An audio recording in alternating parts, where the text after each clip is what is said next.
falar, sair cuspindo os procedimentos todos, né? Mas eu não quero fazer isso. Eu quero tentar mais conscientizar da importância de seguir certinho os procedimentos e da importância que eles têm, né, na segurança em voo.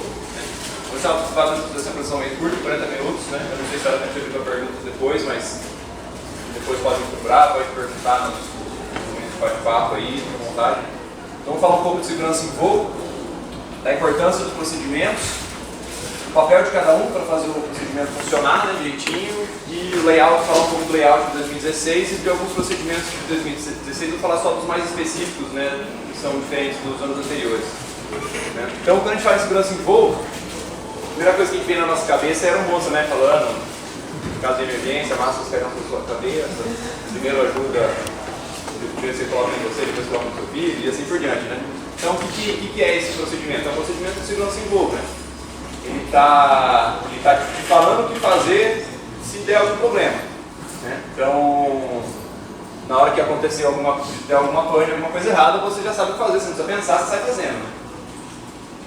E o procedimento da segurança em voo não está ligada só ao voo em si, né? Então, toda vez que você vai pegar um avião, alguma coisa, a primeira coisa que você vai fazer, assim que fez o seu check-in, é passar por um raio-x, certo? E por que isso? Porque o que acontece antes do voo pode afetar o voo. Se o cara passar no raio-x lá com uma arma, ele pode derrubar o avião, né? Então, o que acontece antes do voo também está totalmente relacionado com a segurança em voo. E o que acontece depois do voo também está totalmente relacionado com a segurança em voo. Porque, né, o pós-voo é sempre antes do próximo voo, né?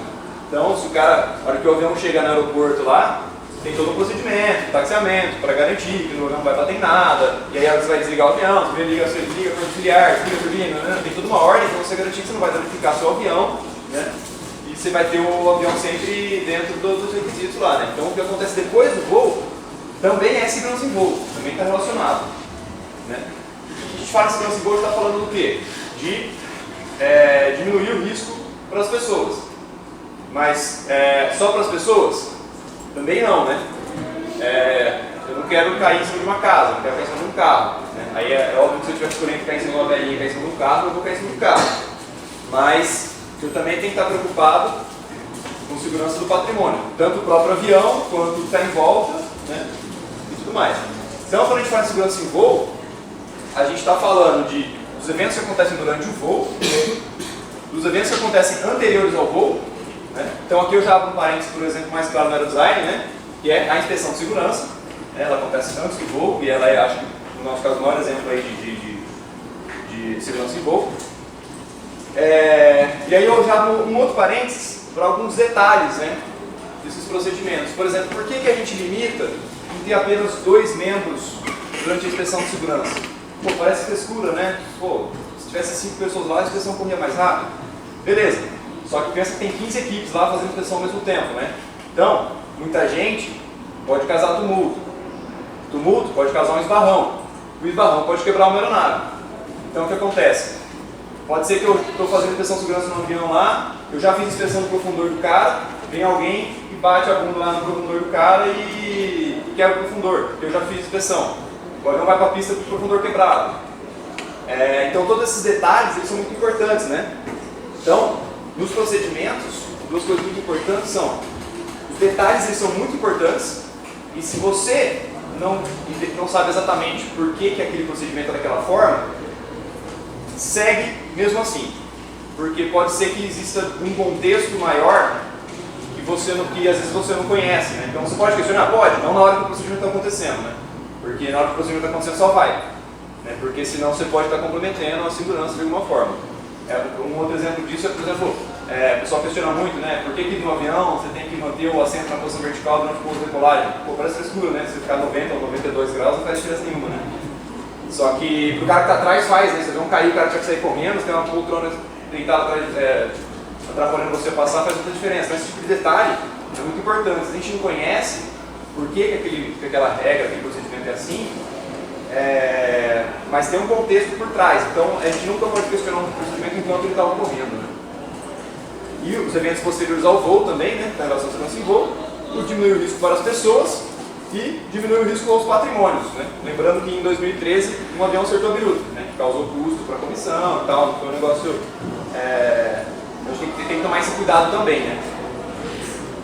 Então, qual que é a importância do procedimento para a segurança em voo?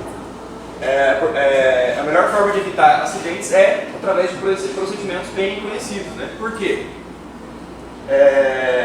O procedimento ele carrega uma carga de experiência muito grande. Então, todas as vezes que você executou aquela ação, ela está embutida naquele procedimento, né? Porque você sabe o que está certo e o que está errado. Então, o procedimento é importante. O procedimento, ele diminui a responsabilidade de tomada de decisão. Então, se ocorreu uma situação de emergência, alguma coisa desse tipo, eu não preciso pensar o que fazer. É mecânico, eu saio fazendo. Se eu tiver que, puta, morreu minha turbina, tive uma ideia, já sei. Não pode, tem que seguir procedimento, né? Então, ele diminui essa tomada de decisão. A decisão, ela foi tomada depois de muita análise, numa sala, 10 pessoas juntaram lá, tomaram seu cafezinho, falaram, vamos fazer assim, que é mais seguro. E não na hora que o negócio está acontecendo, né? Então, o procedimento ele é muito bem pensado, ele tem muita análise por trás. Aí eu coloco um exemplo aqui, também real. Por que em avião não é obrigatório cadeirinha de bebê, esses assentos de bebê? Por que em carro é obrigatório e em avião não é? Parece que não faz sentido, né? E se em carro é obrigatório, não deveria ser também, né? A FAA fez um estudo grande sobre isso. Eles chegaram à seguinte conclusão: se o bebê viaja no colo, ele não paga passagem.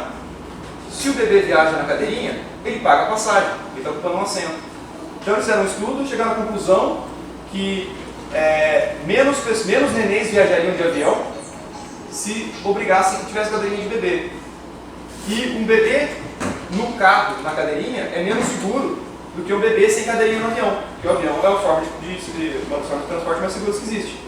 Então eles fizeram esse trade-off e chegaram à conclusão que mais bebês se machucariam se obrigassem a cadeirinha de avião, de bebê no avião. Então, você vê que esses são um procedimento que parece que não faz sentido, ele tem um contexto muito grande por trás. Se existe uma coisa simples, existe um estudo muito grande por trás, né? Então é importante ter essa noção, né?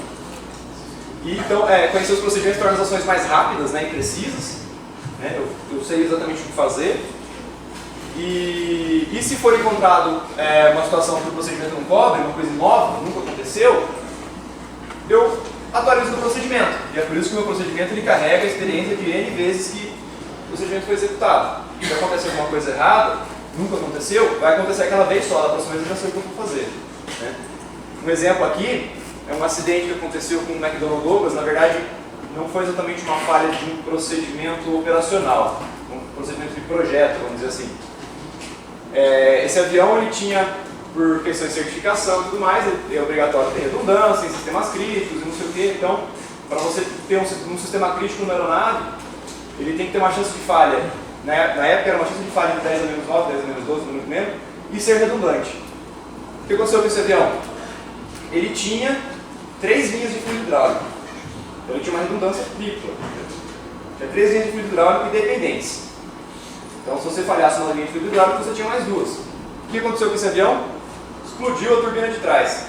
Explodiu a turbina traseira, espaletou, as 3 linhas de fluido hidráulico passavam pelo mesmo lugar, cortou as 3 linhas de fluido hidráulico. O que adianta você ter 3 linhas de fluido hidráulico se uma explosão destrói as 3, né? Então, esse acidente criou novos conceitos aí do projeto de como executar essa análise de sistemas, né? Então, hoje, existem conceitos novos de falha de modo comum e de similaridade. Então eu não posso ter três linhas de fluido hidráulico passando pelo mesmo local. Tem que ter uma passando em cima, outra passando embaixo, outra passando do lado, para garantir que uma explosão não destrói as 3. Se vocês terem uma noção, eu não posso colocar num avião um computador atrás do outro, se eles executam a mesma função. Se eu tomar um bird strike que furou minha fuselagem, o passarinho destrói dois computadores, eu me ferrei. Eu vou ter que colocar um do lado do outro. Então, esse tipo de coisa que é sempre resultado de um acidente, né? Todos os procedimentos são sempre resultados de um acidente, eles são sempre lições aprendidas, né? Como o Paulo falou. Então, como que o procedimento tem que ser para ele funcionar, né? Como deve ser o procedimento? Vou ter um exemplo dos Remove Before Flight, né? Pô, é um negócio vermelho, não tem como você esquecer de tirar, né? Então, como é que ele tem que ser? Primeiro, ele tem que ser claro. Se procedimento tem que ser claro, qualquer pessoa que lê tem que entender o procedimento, né? Não adianta ter um procedimento muito confuso. Ele tem que ser objetivo, se eu quero fazer aquilo, o procedimento tem que levar aquilo, não pode ficar dando volta até eu chegar no que eu quero fazer. Ele tem que ser bem conhecido, não adianta ter um puta procedimento foda que todo mundo sabe fazer, que funciona, é perfeito, se ninguém conhece o procedimento. E ele tem que ser difícil de ser negligenciado, né? Então aqui eu puxo um exemplo aqui, é atravessar a rua, né? Qual que é o procedimento de atravessar a rua? Eu tenho que ir de um lado para o outro pela faixa de pedestre, é só isso. Quem que atravessa pela faixa de pedestre? Quase ninguém, né? Ninguém segue o procedimento, porque é um procedimento fácil de ser negligenciado. Então é uma falha do procedimento isso. Em compensação, você pega um raio-x no aeroporto, é impossível negligenciar esse procedimento, né? O único jeito de eu chegar no avião é passando pelo raio-x, não tem como eu negligenciar. Né? E se o procedimento tem alguma falha em algum desses processos, né? Tanto no ser claro, seu objetivo bem conhecido ou fácil de ser negligenciado, eu tenho que reavaliar o procedimento, porque é a falha do procedimento, às vezes não é a falha de quem está executando o procedimento. Né? Então, um exemplo que eu dou aqui é o cheque de comando. É uma coisa que acontece na competição. A gente faz inspeção de segurança. Na inspeção de segurança tem no checklist lá checar comando. E aconteceu em várias competições que a equipe chegava na pista com o comando invertido. Tipo, pô, tem alguma coisa errada, porque durante essa inspeção tá o membro da equipe, o fiscal e muito provavelmente o piloto da equipe junto, e mesmo assim passou o comando invertido. Então, talvez a falha seja no procedimento, e não nas pessoas que estão executando, né? E aí foi que começou a pensar nisso, o cheque de comando realmente é uma coisa confusa. Para quem não era modelista, se olhar de fora o comando, é fácil de você se confundir. Então o que a gente fez? A gente colocou um segundo cheque de comando, a hora que o avião chega na pista. Porque o que acontece? Quem faz o cheque de comando é o Zanazzi, que é um cara que ele era fiscal de pista já, juiz de pista, no voo de Santos Dumont, né? Ele fez inspeção de segurança e tal. Então, o cara tem uma puta bagagem, uma puta experiência, né? A chance dele se confundir é menor. Então, tem que ter passado e ainda passado pelo crivo dele. Então, um exemplo assim de alterar o procedimento, porque o procedimento estava falho, né? Então, quando a gente negligencia um procedimento, o que acontece? Eu trouxe um videozinho aqui.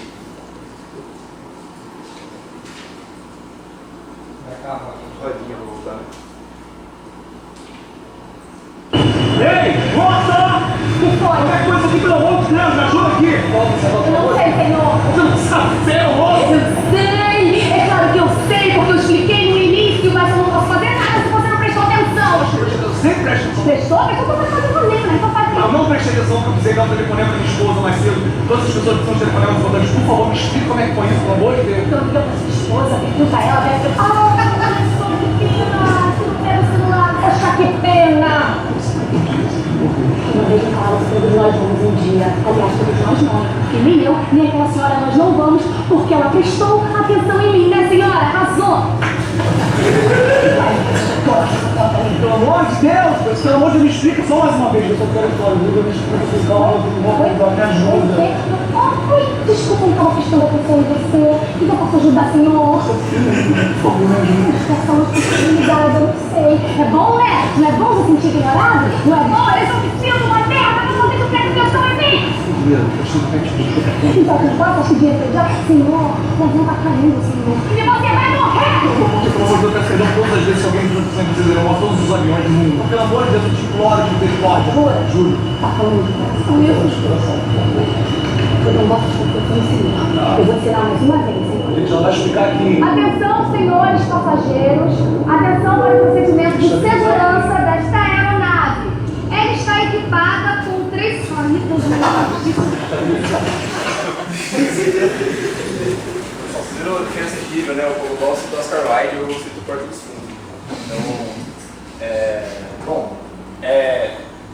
a gente às vezes se sente igual a ser moça na competição, né? Então, é importante a gente conhecer o procedimento, porque na hora que der merda, todo mundo tem que saber o que fazer, né? Então, é importante de se conhecer os procedimentos, né? Então, o procedimento ele funcionar, basicamente são 3 pilares, né, que mantêm o procedimento de pé. Né? Então, o primeiro desses pilares, quem que é? É quem cria o procedimento, o cara que criou o procedimento. que é, no caso, que é a comissão técnica, né? Então, falando agora especificamente da gente. Quem cria o procedimento é a comissão técnica, nós somos o primeiro pilar para fazer o procedimento dar certo. Qual que é a nossa responsabilidade nesse procedimento? Para ser claro, objetivo, tudo aquilo que a gente falou, né?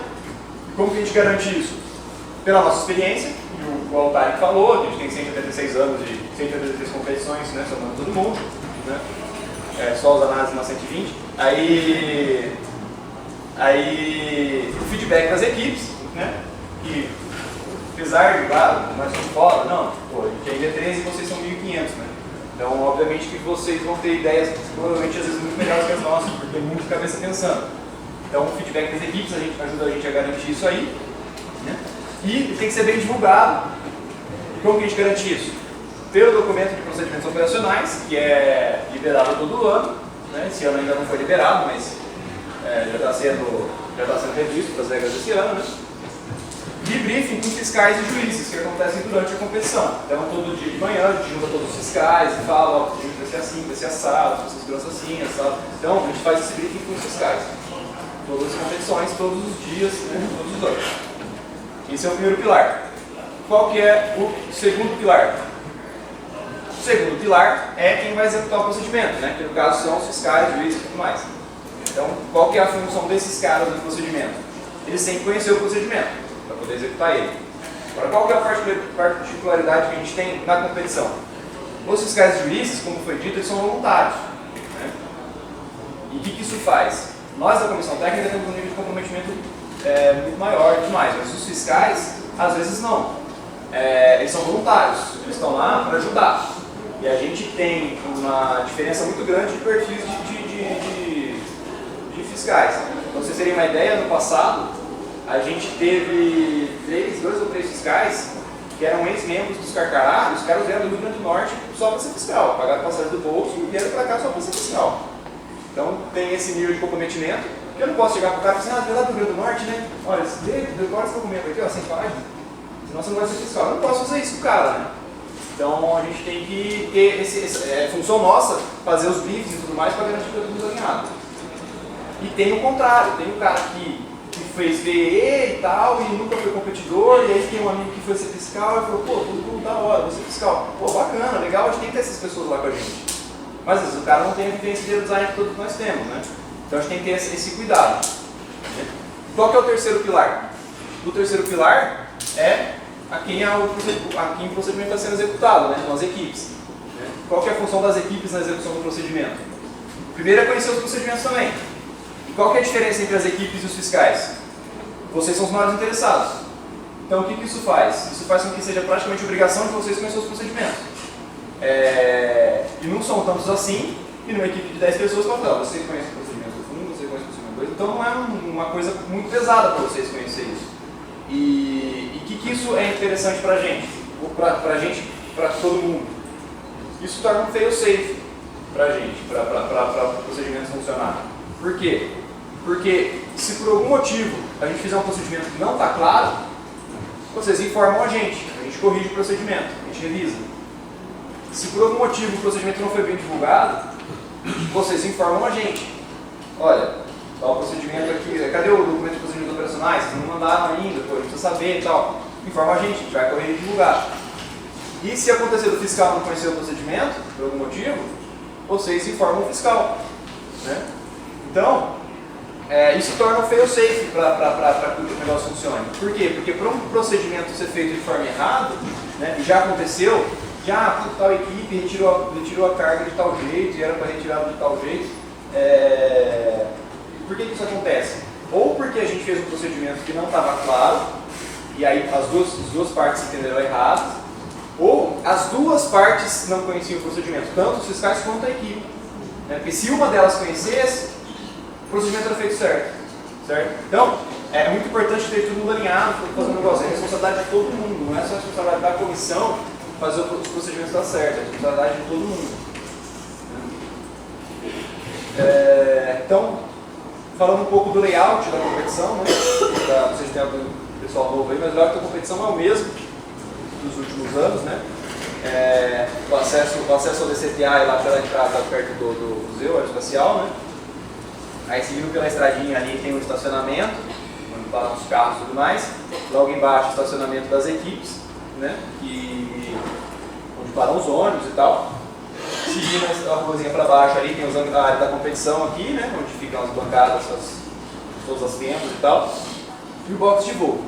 Então essa é a área da competição, né? O layout.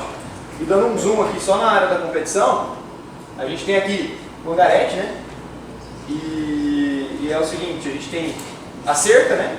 Em volta aqui para proteger a parte que é alta e tal, o acesso limitado, então o único acesso à competição é por esse portãozinho aqui. Dá acesso também à área restrita das equipes, onde tem um hangarete, né? Onde só as equipes podem ficar, né? Equipe fiscal, posição e tal. Daí as equipes vão para a parte pré-voo, né? Que é a tenda de inspeção, abastecimento e a fila de voo, né? São as partes antes do voo, os procedimentos anteriores ao voo. A tenda de voo e a pista, que são a parte de voo mesmo, né? Onde de fato o avião vai voar, fazendo o voo válido. O desabastecimento vai para a tenda pós-voo, onde é feita a medição, pesagem e tudo mais, né? E além disso tem algumas outras coisas, né? Que, por exemplo, a barraca da SAI é a área VIP, né? A barraca da SAI é onde fica o pessoal da SAI, que vai cuidar de questões mais burocráticas, né? De inscrição e tudo mais. E a área VIP, que é onde ficam patrocinadores, alguns convidados e tal. Nem a gente tem acesso à área VIP, tá, pessoal? Aí tem as áreas também que são gerais de infraestrutura, né? Então, que é a arquibancada, praça de alimentação e o banheiro, né? Então esse é o mapinha da competição. E a ambulância também, né? Que fica naquele cantinho ali. Então esse é o layout da competição, é o mesmo layout que é feito todos os anos, né? Aliás, tem sido feito nos últimos anos. Então, falando um pouco dos procedimentos agora, né, principalmente, primeiro o fluxograma geral de como que é o andamento da competição, né. Aqui eu usei o mesmo código de cor, tá, pessoal? Então, amarelinho é hangarete, azul é pré-voo, roxo é voo e verde é pós-voo. O mesmo código está no layout lá, onde as coisas vão acontecer. Né. Então, como é que é o fluxograma geral da competição? Como ele sempre deve acontecer? Como é que é o procedimento? A equipe está lá na sua bancada, é chamada para a bateria. A equipe compareceu? Não, perdeu a bateria. A equipe compareceu? Sim, inspeção de segurança. Foi na inspeção de segurança? Foi aprovado? Não, perdeu a bateria. Foi aprovado? Sim, vai para o abastecimento. Abasteceu, fila de voo. Fila de voo, pista. Voou. Voo foi válido? Não foi válido. Voo inválido, perdeu a bateria. Voo foi válido? Sim, pouso válido. Vai para o desabastecimento. Faz os procedimentos pós-voo, que é medição, pesagem, entrega de dados da advance, de coisas desse tipo. Durante o procedimento, aqui foi uma coisa que a gente colocou, também foi uma dessas coisas de melhorar o procedimento que a gente fez, né? A gente colocou um segundo cheque de validade do voo durante esse procedimento. Porque às vezes na correria da pista, quebrou um trem de pouso, na correria você não viu. O juiz não viu, o fiscal não viu, e aí às vezes aconteceu erros que dava muita discussão de equipes que validaram o voo era para ter validado, voo invalidado não era para ter validado. Então o que a gente fez? A gente jogou mais um processo de seleção aí no caminho. Então, pode acontecer da equipe chegar aqui, fazer a pesagem, na hora que vai medir, fazer o peraí, seu trem de pouso está quebrado. E aí a equipe valida o voo lá na tenda de pós-voo. Então foi um procedimento que a gente fez aí para tentar deixar mais padronizado, né, o processo e tudo mais. Não encontrou nada, o voo é validado, pontuação é contabilizada e a equipe volta para a sua bancada. No documento que vai ser liberado em breve, de procedimentos operacionais, tem esse fluxograma e vai ter mais uns 10 fluxogramas, que às vezes cada caixinha dessa foi quebrado um outro fluxograma. Então, inspeção de segurança, a chamada da bateria, todos esses processos foram quebrados em fluxogramas maiores, né? Maiores, às vezes cada caixinha é um fluxograma maior que esse, inclusive, né? Para ficar bem detalhado.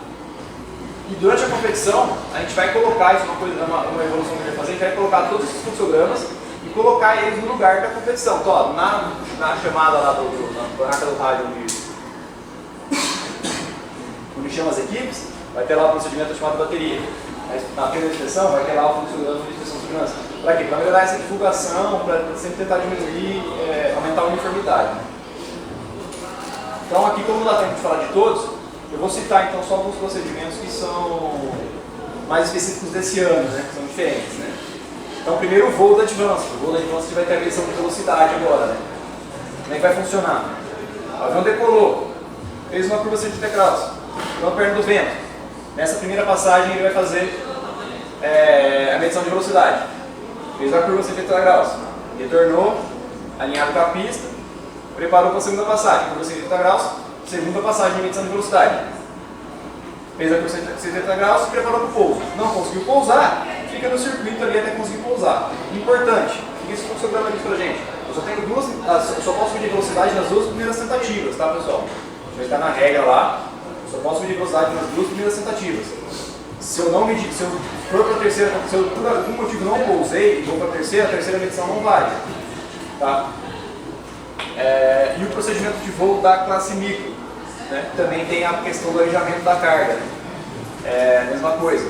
Então o avião decolou, faz uma curva de 180 graus, entrou na perna do vento, faz uma curva de 180 graus, entrou alinhado com a pista. A equipe pretende alijar? Não, vai para o pouso, né? Vai para tentar pousar. Tentou alijar? Fez a primeira tentativa. Fez uma curva de 180 graus. Conseguiu alijar? Conseguiu. A equipe vai correr lá para recuperar a carga, vai liberar a pista e o avião vai para o pouso. Não conseguiu? Vai perto do vento, faz a curva, volta para a segunda tentativa. Fez a segunda tentativa. Conseguiu? Ótimo, a equipe vai lá, recupera a carga e o avião vai para o pouso. Não conseguiu? Perdeu a chance de alijar a carga. São duas tentativas só. Né? Então a equipe vai para o pouso e se alijar a carga depois disso ter acontecido, não vai contabilizar como carga alijada. Né? Então, por que a gente fez isso? Para manter a competição rodando, né? Para não ter o risco de chegar um cara lá e ficar 10 vezes tentando pousar, 10 vezes tentando alijar a carga, ou querendo medir 10 vezes a velocidade, até conseguir pegar a velocidade alta e tal. Então isso aí é para a gente conseguir garantir, não é nem tanto por segurança, mas para garantir o andamento da competição. E os procedimentos pós-voo, né? Que esse da regular não muda muita coisa, né? Mas também vão estar lá, que é a mesma coisa. Então, a equipe teve voo válido, veio de desabastecimento, ela vai para a fila de pesagem, coloca a aeronave no centro do quadrado, o membro da equipe fica preparado fora do quadrado. Que é importante. Esse é outro detalhe do procedimento que a gente aprendeu ao longo do tempo também. O fiscal dá ok para iniciar a retirada, mas quem dá ok para parar, né? Depois o cara retira, bota no cantinho do quadrado. Quem dá ok para parar a contagem de tempo é o membro da equipe. Por quê? O que acontecia do fiscal, do cara parar e o fiscal achou que parou, para de contar e o cara faz mais uma coisinha, aí começou a ter essas divergências. Então o que a gente faz? Na hora que o membro da equipe fala parou, porque aí fica mais uniforme, fica mais justo para todo mundo. E aí vai lá. Aí foi utilizado uma ferramenta, pela regra não pode, né? Então se foi utilizado, a retirada não é válida, não vai ganhar bônus. Se não foi utilizado, aí a retirada é válida, ganha o bônus, vai para a pesagem, aí na pesagem tem uma outra verificação. Está com carga de classificação? Se não está, o voo é invalidado. Né? Então é importante, porque perde o voo mesmo, né? 0 pontos. Pesa o avião, faz inspeção dimensional, vai ter um gabarito que a gente está confeccionando para fazer essa medição do cone, né? Já pensado para garantir que não vai quebrar a de ninguém e tudo mais, tal. Então vai ter um gabarito lá para fazer essa medição. O avião coube o cone? Coube, maravilha, não foi contada na oportunidade de voo válido. Não coube no cone, aí tem aquela questão da penalidade lá, que é o que o Paulo estava falando, que não pode, a gente não é binário, né? Tá fora do cone, invalidou. Não, tá fora do cone, tem uma margem que é penalizada, depois só que o voo é invalidado, né? Então é essa diferença de raio de 50. Estando tudo ok, penalidades tudo atribuídas, é contabilizada a pontuação e a equipe volta para a sua bancada. Né? Advanced, né? O começo é parecido, tirando que no início você tem que, se a aeronave tem motor elétrico, tem que fazer a retirada da carga, da bateria, né? E a pesagem da bateria. A aeronave colocada no centro quadrado, o processo de pesagem é exatamente o mesmo da regular.